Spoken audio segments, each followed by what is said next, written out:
बिस्मिल्लाहिर्रहमानिर्रहीम। अस्सलाम वालेकुम नादरीन, आप यूट्यूब चैनल देख रहे हैं। मैं इमरान खान हूँ। बहुत सारे लोगों ने उम्मीदें बांध ली हैं जनरल रिटायर फैज़ हमीद की गिरफ्तारी से या तहवील में लिए जाने से। साबिक DGISI है, उनकी एक ऑडियो भी लीक हुई है। ऑडियो लीक क्या हुई है वो साफ ज़ाहिर हो रहा है क्योंकि बड़ी क्लियर आवाज़ है दूसरी जानिब अफसार आलम साहब की। ये साबिक जो हैं वो हुकूमती अहदेदार थे और पैमरा को ये चलाते थे और उस वक्त की ये ऑडियो है। अफसार आलम साहब सहाफ़ी भी हैं और प्रोग्राम भी करते रहे टीवी चैनल्स के ऊपर। आजकल भी गालिबन प्रोग्राम कर रहे हैं एक टीवी चैनल के ऊपर। और इससे पहले जो है वो ये पैमरा के अंदर भी ड्यूटी कर चुके हैं मियां नवाज शरीफ साहब के दौर में। नवाज शरीफ साहब के बहुत करीब हैं और उस दौर में गालिबन इन्होंने रिकॉर्ड की थी फैज़ हमीद की ऑडियो। अब वो उस वक्त DGISI था तो उस वक्त तो ये नहीं हो सकता था, मुमकिन ही नहीं था कोई इसको लीक करे उस वक्त। लेकिन अब जो है वो ये ऑडियो लीक हो गई है। तो कभी ना कभी चीज़ें सामने आ जाती हैं। ऐसा नहीं है कि चीज़ें हमेशा छुपी रहती हैं या सामने नहीं आती, कभी ना कभी आ जाती हैं। लेकिन मुझे हैरत इस बात से हो रही है कि कैसा लहजा कैसा था। देखें तमकनत कैसी थी, ताकत कैसी चीज़ होती है। ताकत इंसान को अंधा कर देती है। ताकत जो है वो एक ऐसी चीज़ है, यानी इंसान आपे से बाहर हो जाता है। मैं लहजा देखकर, बात करने का अंदाज देखकर, अफसार आलम अच्छे खासे दिलेर आदमी है, लेकिन अफसार आलम साहब जिस तरह उनके साथ बात करने पर मजबूर थे वो अब आपके सामने है। तो DGISI थे, वो उनके काम में मुदाखलत कर रहे थे और उन्हें कह रहे थे जी कि वो लाइसेंस हैं जो बेचे गए हैं पहले गवर्नमेंट की जानिब से गालिबन बेचे गए होंगे और उनका एक काम आप नहीं कर रहे और आप हमारे काम करते भी नहीं है, लिहाजा जो है वो मैं आपको गिला कर रहा हूँ। तो उस पर अफसार आलम साहब ने कहा नहीं जी ठीक है। उन्होंने कहा जी मैं ब्रिगेडियर भेजता हूँ तो काम कर दें। तो ये तो जनाब इस मुल्क के अंदर चल रहा है कि DGISI चैनल चलाने के काम जो है वो बता रहे हैं। इसीलिए तो कहते हैं जो जिसका काम है उसको वो करना चाहिए। जब हम एक दूसरे के काम में मुदाखलत करते हैं तो एक्चुअली हम सारा काम खराब कर देते हैं, अपना भी करते हैं और लोगों का काम भी खराब करते हैं। और जब ज्यादा काम खराब होता है तो मुल्क का काम खराब हो जाता है। यही पाकिस्तान की बदकिस्मती है। बहरहाल जनरल फैज की तहवील में लिए जाने के हवाले से कुछ लोगों ने उम्मीदें वाबस्ता कर ली हैं, तवक्कुआत बांध ली हैं कि शायद इसका नज़ला इमरान खान पर डल जाएगा या सोशल मीडिया पे डल जाएगा या पाकिस्तान तहरीक इंसाफ के सोशल मीडिया के एक्टिविस्ट पे डल जाएगा या इस हुकूमत की मुखालिफ सहाफती आवाज़ों के ऊपर डल जाएगा, यानी हुकूमत के जो मुखालिफ सहाफ़ी हैं उनके ऊपर नज़ला डाल दिया जाएगा। ये बहुत सारी उम्मीदें वाबस्ता कर ली गई हैं। लेकिन देखिए मेरी ख्वाहिश ये है कि करप्शन के ऊपर तो चले जनरल फैज़ हमीद को पकड़ा गया है, करप्शन का मामला देख लेंगे, मिसकंडक्ट का मामला देख लेंगे। लेकिन मेरी ख्वाहिश ये है कि जो सियासी मामलात में मुदाखलत है जनरल फैज़ हमीद की उसको जरूर देखा जाए। लेकिन मुझे शक है कि इस मामले को नहीं देखा जाएगा। उसकी वजह यह है कि जब सियासी मामलात में मुदाखलत को देखा जाएगा और एक जर्नैल को सजा दी जाएगी कि आपने पाकिस्तान के अंदर फौज में रहते हुए सियासी मामलात के अंदर मुदाखलत की है, तो फिर यह सिलसिला यहां रुकेगा नहीं। यानी इसकी सजा सिर्फ एक पॉलिटिकल पार्टी को नहीं मिल सकती या आप इस जर्नैल को एक पॉलिटिकल पार्टी से नहीं जोड़ सकते, बल्कि ज्यादातर ये दूसरी पॉलिटिकल पार्टी से जुड़ जाएंगे। फिर तहरीक लब्बैक के मामलात खुल जाएंगे, फिर PMLN के बहुत सारे मामलात खुल जाएंगे, फिर बाकी और पॉलिटिकल पार्टी हैं उनके भी खुल जाएंगे। फजलुर रहमान साहब क्या कहते हैं वो मामलात भी खुल जाएंगे, फिर पाकिस्तान तहरीक इंसाफ के भी कुछ मामलात खुल जाएंगे। तो बात बड़ी सीधी है कि तहरीक इंसाफ ने कल्ले नहीं फंसना। अगर तो ये करना है तो इस तमाम में सारे ही नंगे हैं, सारे के सारे फंस जाएंगे। लेकिन मेरे ख्याल में अगर इदारे सियासत में मुदाखलत ना करें तो ये पॉलिटिकल पार्टीज को भी कोई जरूरत नहीं है, वो भी अपनी सियासत करेंगी। अब पॉलिटिकल पार्टी की मजबूरी बन जाती है कि जनाब अब ये इतनी ज्यादा मुदाखलत कर रहे हैं, मुझे लगातार मार पड़ रही है, तो मैं क्यों ना थोड़ा ताल्लुक बना लूं कि मुझे मार ना पड़े। मुझे अच्छी तरह याद है कि राणा सनाउल्लाह साहब थे पंजाब के वजीर कानून। उन्होंने एक दफा बड़ी लॉजिकल बात की। पंजाब के अंदर दहशतगर्दों के हमले शुरू हो गए और उस वक्त जो है वो एक गवर्नमेंट के कुछ लोगों ने बातचीत की दहशतगर्द ग्रुपों के साथ और उन्हें कहा जी कि आप ये अटैक ना करें। तो उन्होंने अपने आप को महफूज करने की कोशिश की। अब इस पे मुझे राणा सनाउल्लाह साहब ने उस वक्त कहा था कि अगर वो लोग बात कर सकते हैं तो हम बात क्यों नहीं कर सकते, हम अपने आप को क्यों ना महफूज करें। तो ये सियासतदान की मेंटेलिटी होती है कि जहां से मार पड़ रही होती है, सख्ती आ रही होती है, वो कोशिश करता है कि वहां थोड़ा ताल्लुक ही बना लें। सियासतदान जो है तो वो ताल्लुक बनाने की कोशिश करेगा। अब मामला ये है कि अगर तो यानी मैंने कहा था मामला यहां रुकेगा नहीं। वो इसलिए नहीं रुकेगा कि अगर एक जर्नैल को सजा होगी तो बाकियों के लिए भी ये रास्ता खुल जाएगा। फिर देखना पड़ेगा मामला शुरू कहां से हुआ। मुजीबुर रहमान शामी साहब हैं, सीनियर जर्नलिस्ट हैं, उन्होंने भी कहा ना, उन्होंने कहा मामला तो शुरू होता है अयूब खान से, सियासत में मुदाखलत का। तो ये मामला तो आज भी चल रहा है। तो इस मामले को कहां ब्रेक लगानी है?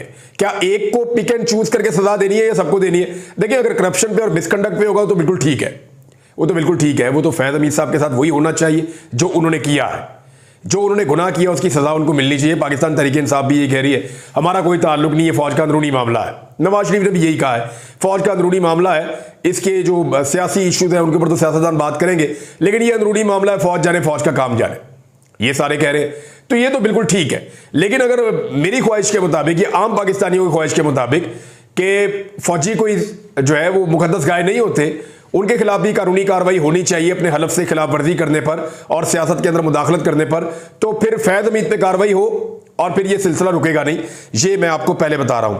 अब एक चीज मैं आपको और बताता हूं इसी हवाले से। ख्वाजा आसिफ साहब ने कहा कि साबिक army chief general retire Qamar Javed Bajwa 6 माह से 1 साल की एक्सटेंशन का कह रहे थे। यानी उनकी हुकूमत आती है अप्रैल में, मई, जून, जुलाई, अगस्त, सितंबर, अक्टूबर, नवंबर, यानी 6 महीने ही उनकी हुकूमत रही थी ना, 6 से 7 माह। तो उस 7 माह के अंदर बार बार जनरल बाजवा एक्सटेंशन मांगते थे। वो कहते जी हमें एक्सटेंशन दे दें, मुझे 1 साल की एक्सटेंशन दे दें। और एक मरतबा तो जनरल बाजवा ने मार्शल लॉ लगाने की धमकी भी दे दी थी। ये बात ख्वाजा आसिफ ने आज कही है, लेकिन इससे पहले ये बात जो है वो इरफान सिद्दीकी साहब कह चुके हैं और पीएमएलएन इस बारे में बता चुकी है। अच्छा, जब ये धमकी लगाई थी जनरल बाजवा ने, उस वक्त पीएमएलएन ने बिल्कुल इसके ऊपर जरा सी भी बात नहीं की। जनरल बाजवा की जब इमरान खान साहब से मुलाकात हुई, उस वक्त ऐवान सदर में आरिफ अलवी साहब की मौजूदगी में, तो तब इमरान खान साहब भी एक फार्मूला लेकर आए थे कि ठीक है, मुख्तसर मुद्दत के लिए जनरल बाजवा को एक्सटेंशन दे देते हैं और ये इलेक्शन करवा लें, तो उसके बाद फिर देख लेंगे बाद में अगला आर्मी चीफ कौन आएगा। तो ये इमरान खान साहब ने भी बात की थी। इसका मतलब है जनरल बाजवा साहब ने वहां भी शायद ये बात रखी थी और यही अब गवाही जो है वो इरफान सिद्दीकी साहब और ख्वाजा आसिफ साहब भी दे रहे हैं। तो सियासत में इससे ज्यादा बड़ी और घटिया मुदाखलत और क्या होगी कि एक आर्मी चीफ अपनी एक्सटेंशन मांग रहा है और एक्सटेंशन ना मिलने की सूरत में जमहूरियत का तख्ता उलटने की धमकी भी दे रहा है कि जनाब मैं इस मुल्क के अंदर जो हूं वो मार्शल लॉ लगा दूंगा। राणा सनाउल्लाह साहब ने एक बहुत बड़ी ऑफर की है, ये बहुत बड़ी ऑफर है और मेरे ख्याल में पाकिस्तान तहरीक इंसाफ को इस ऑफर को लब्बैक करना चाहिए और फौरी तौर पे लब्बैक कहना चाहिए। राणा सनाउल्लाह साहब ने कहा, ये वज़ीर आज़म के मुशीर हैं, आप याद रखिएगा, और इन्होंने नवाज शरीफ साहब के साथ मुलाकात भी की है। अभी ये इनकी कल ही मुलाकात हुई है नवाज शरीफ से और सारी पार्टी की क़यादत बैठी हुई थी। शहबाज शरीफ, नवाज शरीफ, मरियम हमजा, घर के सारे बंदे बैठे हुए थे, बाहर के 4-6 और थे। तो ये सारे बैठ के कल तय करके उठे हैं। इसहाक डार साहब भी वहां पे थे। तो इन्होंने बात की कि आइन में ऐसी तरमीम होनी चाहिए कि एक्सटेंशन का सिलसिला खत्म हो जाए। जनरल बाजवा ने एक्सटेंशन की बात ख्वाजा आसिफ से की, हो सकता है ये बात जनरल बाजवा ने मलिक अहमद खान से ना की हो, क्योंकि मलिक अहमद खान बाजवा के दोस्त हैं। वो कह रहे हैं जी वो तो सामने लोगों को कह रहे थे मुझे एक्सटेंशन नहीं चाहिए। भाई सामने बंदा कुछ और कहता है, बाज़ औक़ात जो है वो पसे पर्दा कोई और बात कर रहा होता है। और जनरल बाजवा के बारे में मशहूर है कि वो ऐसा किया करते थे, यानी मुंह पे कोई और बात करते थे, अंदर कोई और बात करते थे।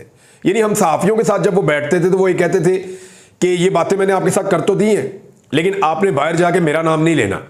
यानी ये सारे सहाफ़ी इकट्ठे बैठे हुए थे। मैं कभी अकेला नहीं मिला जनरल बाजवा को, जब भी मिला हूं सहाफ़ियों के साथ मिला हूं, अकेला नहीं मिला। तो उससे मुलाकात में अरशद शरीफ साहब भी मौजूद थे, मुझे याद है। तो उन्होंने कहा था जी आपने ये बात बाहर जाके मेरे जिम्मे से नहीं कहनी या मुझे कोट करके नहीं कहनी। तो चंद सहाफ़ियों ने कहा जी अगर हम कह दें, तो उन्होंने कहा मैं फिर डिसोन कर दूंगा, हंसते हुए उन्होंने कहा। तो जनरल बाजवा अंदर कोई और बात, बाहर कोई और बात, वो कर लेते होते थे। अब मामला यह है कि इससे बड़ी तो खुली कोई मुदाखलत हो नहीं सकती सियासत में कि जमहूरियत का तख्ता ही मैं उलट दूंगा अगर मुझे एक्सटेंशन ना दी गई तो जनरल बाजवा के ऊपर भी केस बनना चाहिए। अगर तो सियासत में मुदाखलत का केस बनाना है तो राणा सनाउल्लाह साहब ने जो ऑफर दी, उन्होंने कहा जी एक ऐसी तरमीम होनी चाहिए आइन में कि ये एक्सटेंशन वाला सिलसिला ही हमेशा के लिए बंद हो जाए। तो पाकिस्तान तहरीक इंसाफ को कल इसके ऊपर प्रेस कॉन्फ्रेंस करनी चाहिए, बल्कि आज ही करनी चाहिए और खुलकर इसके ऊपर बात करनी चाहिए कि जनाब हमारे जितने वोट हैं, 80 हैं, 90 हैं, 100 हैं, 110 हैं, सारे वोट हम आपको देंगे, आप ये मुल्क के अंदर एक्सटेंशन का सिलसिला हमेशा के लिए बंद कर दें। मुझे अच्छी तरह याद है इमरान खान साहब के पास कुछ पैगाम रसां आए थे और वो आए थे मियां नवाज शरीफ साहब वगैरह को मिलकर।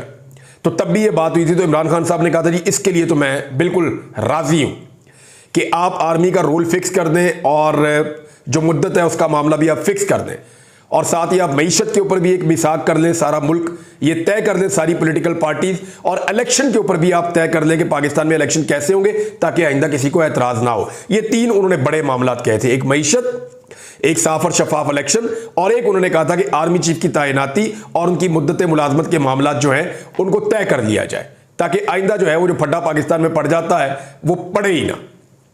तो ये राणा सनाउल्लाह साहब की एक बड़ी अच्छी ऑफर है। पाकिस्तान तहरीक इंसाफ को इसको वेलकम करना चाहिए और पाकिस्तान तहरीक इंसाफ को चाहिए कि वो अब हुकूमत को भागने ना दे, बल्कि उन्हें कहे कि ठीक है आप पेश करें बिल, हम आपके साथ खड़े हो जाएंगे, इस आईनी तरमीम को लेकर आएं, हम इसको मंजूर कराएंगे, हमारे सारे सेनेटर्स और सारे एमएनए इसके अंदर शामिल होंगे। और एक्सटेंशन किसी भी ओहदे पे नहीं होनी चाहिए, ना अदलिया में होनी चाहिए, ना ब्यूरोक्रेसी में होनी चाहिए, ना पुलिस में होनी चाहिए, किसी महकमे में किसी जगह पे एक्सटेंशन होनी नहीं चाहिए, फौज में भी नहीं होनी चाहिए, कहीं भी नहीं होनी चाहिए, क्योंकि एक्सटेंशन की वजह से मेरिट का कत्लेआम होता है जिससे प्रॉब्लम्स पैदा होती हैं। बहरहाल ये एक ऑफर है और इसको एक ऑफर की तरह लिया जाना चाहिए। फायरवॉल ने बहुत नुकसान किया जी पाकिस्तान में। अब मुख्तलिफ एक्सपर्ट्स बताना शुरू हो गए हैं कि गुज़िश्ता चंद दिनों में फायरवॉल के तजर्बे के ज़रिए से जो पाकिस्तान में इंटरनेट को नहायत सुस्त कर दिया गया है, उसकी वजह से जो अब तक का नुकसान एस्टिमेटेड है, कुछ लोग बता रहे हैं कि ये नुकसान पहुंच गया है $300 मिलियन तक, और कुछ लोगों का ये कहना है, जिसमें डॉक्टर अफनानुल्लाह भी हैं जो सेनेटर हैं PMLN के, वो कह रहे हैं कि $500 मिलियन तक ये नुकसान पहुंच गया है, यानी आधा अरब डॉलर इसको आप लगा लें। इतना बड़ा नुकसान पाकिस्तान ने चंद दिनों में कर दिया है, यानी जितने की हमने फायरवॉल इंस्टॉल करनी है उससे बहुत ज़्यादा पैसे जो हैं वो हमने ज़ाया कर दिए, वो इसलिए कि हमारा इंटरनेट ही बिल्कुल स्लो हो गया। तो तजर्बा जनाब नाकाम हो गया, और उस तजर्बे की नाकामी की कीमत जो है वो पाकिस्तान ने फ़िलहाल चुकाई है। देखते हैं आगे कब तक चुकाता है, क्योंकि ये मामला अब लाहौर हाई कोर्ट में भी चैलेंज कर दिया गया है, और इसके अलावा जो है सेनेट में भी ये मामला उठा है। तो मुख्तलिफ जगहों पे, और जो बेचारे टीवी चैनल तो ये चला रहे हैं पाकिस्तान पत्थर के दौर में चला गया, और रियली पाकिस्तान चला गया है। एक तस्वीर तक अपलोड नहीं हो रही, व्हाट्सएप के ऊपर आप कॉल नहीं कर पा रहे, आप मैसेजेस नहीं कर पा रहे, आप तस्वीरें डाउनलोड या अपलोड नहीं कर पा रहे, तो फिर आप ऑनलाइन काम कैसे करेंगे, वो मुमकिन नहीं लग रहा। हमाद अजहर ने इस्तीफा दे दिया जनाब। हमाद अजहर साहब 2 मरतबा मंजर आम पे आए अभी हाल ही में, एक वो 5 अगस्त को आए स्वाबी वाले जलसे में, उसके बाद 13 अगस्त की रात को वो निकले और लाहौर के अंदर उन्होंने गुलबर्ग की तरफ मार्च किया। उनके साथ पाकिस्तान तहरीक इंसाफ के जवान मौजूद थे, और वो गिरफ्तारी अवॉइड करते हुए एहतजाजी मार्च लेकर उसके बाद फिर वो गायब हो गए। तो हमाद अजहर साहब ने बड़ी जुर्रत का मुजाहरा किया है, और अभी तक वो गिरफ्तार नहीं हुए। ये उनकी एक स्ट्रेटजी है, क्योंकि वो गिरफ्तार हो जाएंगे तो उनको ऐसे केसेस में डाला जाएगा, दर्जनों केसेस हैं उनके ऊपर, कि फिर उनका बाहर आना भी इमरान खान की तरह नामुमकिन हो जाएगा। लेकिन हमाद अजहर साहब ये कह रहे हैं कि क्योंकि मैं सामने आ नहीं सकता खुल के, जब आऊँगा गिरफ्तार कर दिया जाऊँगा, गिरफ्तार हो जाऊँगा तो गैर मुअस्सर हो जाऊँगा, और बाहर रह के मैं मुअस्सर इसलिए नहीं हो सकता कि जो लोग इमरान खान को मिलते हैं वो मखसूस इन्फॉर्मेशन पहुँचाते हैं इमरान खान साहब तक, और मखसूस इन्फॉर्मेशन बाहर लेकर आते हैं।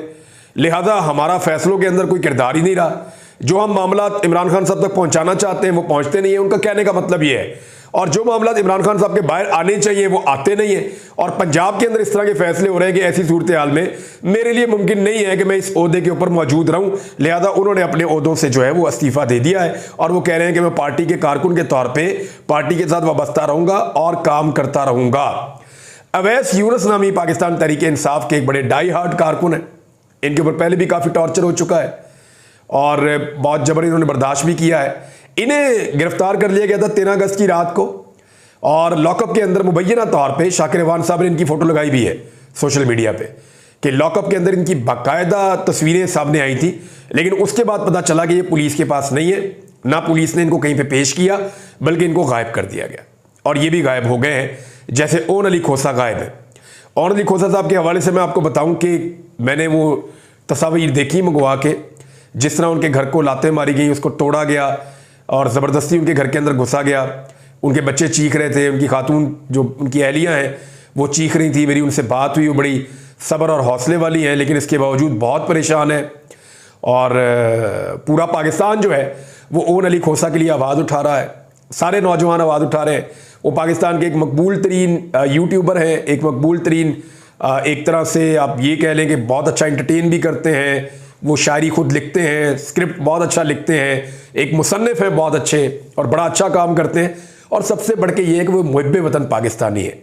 तो ऐसे लोगों के साथ ज्यादती नहीं करनी चाहिए। ऐसे लोगों के साथ जब ज्यादती करती है रियासत, तो रियासत के खिलाफ शहरियों के अंदर नफरत पैदा होती है, या रियासती इदारों के खिलाफ शहरियों के अंदर नफरत पैदा होती है। यानी जिससे आप प्यार करते हैं उसको कोई मारेगा, तो जो मारेगा उसको आप पसंद तो नहीं करेंगे ना। तो ओन अली जो है वो उन लोगों में से है जिनसे लोग बहुत प्यार करते हैं।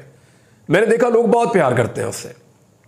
तो जब आप उसको मारेंगे या तंग करेंगे या उसको हरासा करेंगे तो लोग आपसे कैसे प्यार करेंगे? मेरा एक सादा सवाल है और ये इसके ऊपर सोचना चाहिए। नाज़रीन, वीलॉग के आखिर में क्योंकि इमरान खान साहब की गिरफ्तारी के मामला, उनके केसेस के मामला जो हैं वो तकरीबन मंतकी अंजाम तक पहुंच गए हैं।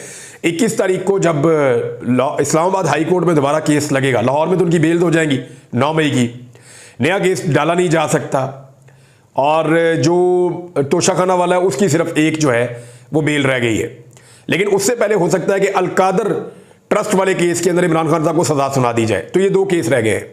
9 मई को तो आप फारिग कर देना, वो तो हाई कोर्ट ने उड़ा दिया सारा। सिर्फ 2 केस रह गए हैं, एक तोशाखाना वाला और एक अलकादर वाला।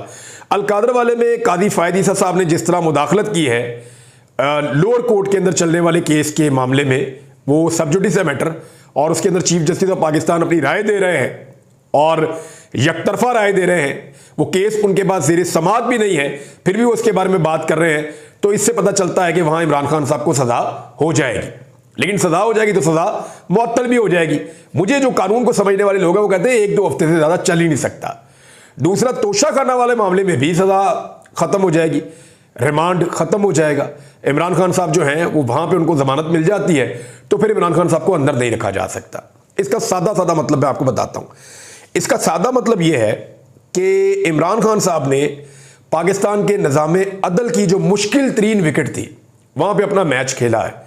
अंपायर इमरान खान साहब के खिलाफ थे और बढ़ा चढ़ा के चीटिंग की गई है। 200 मुकदमात की डबल सेंचुरी भी इमरान खान साहब ने की है, और इमरान खान साहब ने ऑलमोस्ट ये वाला मैच जीत लिया है। और अब यहां पे इमरान खान साहब को अंदर रखना मुश्किल है।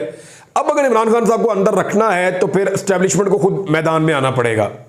लेकिन अगर वो खुद मैदान में आते हैं तो ग्राउंड क्या है? देखिए, पाकिस्तान में तो अदालतें मौजूद हैं, पाकिस्तान में कानून मौजूद है, फिर पाकिस्तान में अवाम मौजूद है जो आवाज़ उठाती है, एहतजाज करती है, अपना पॉइंट ऑफ व्यू देती है। तो ऐसी सूरत हाल में क्या ये रिस्क लिया जाएगा? अभी ये कहना कबल वक्त है, क्योंकि पाकिस्तान में मैंने बहुत कुछ होता हुआ देखा है। बहुत मुमकिन है कि इमरान खान साहब को आने वाले दिनों में कोशिश की जाए कि मिलिट्री कोर्ट्स के अंदर ले जाया जाए या मिलिट्री कस्टडी में दे दिया जाए, क्योंकि अब जो निज़ाम अदल है पाकिस्तान का, उसके तहत इमरान खान साहब ने अपना मैच ऑलमोस्ट जीत लिया है। ये फिनिशिंग की तरफ जा रहे हैं और ये चंद हफ्तों की बात है। अब तक के लिए इतने, अपना ख्याल रखिएगा, अपने चैनल का भी। अल्लाह हाफ़िज़।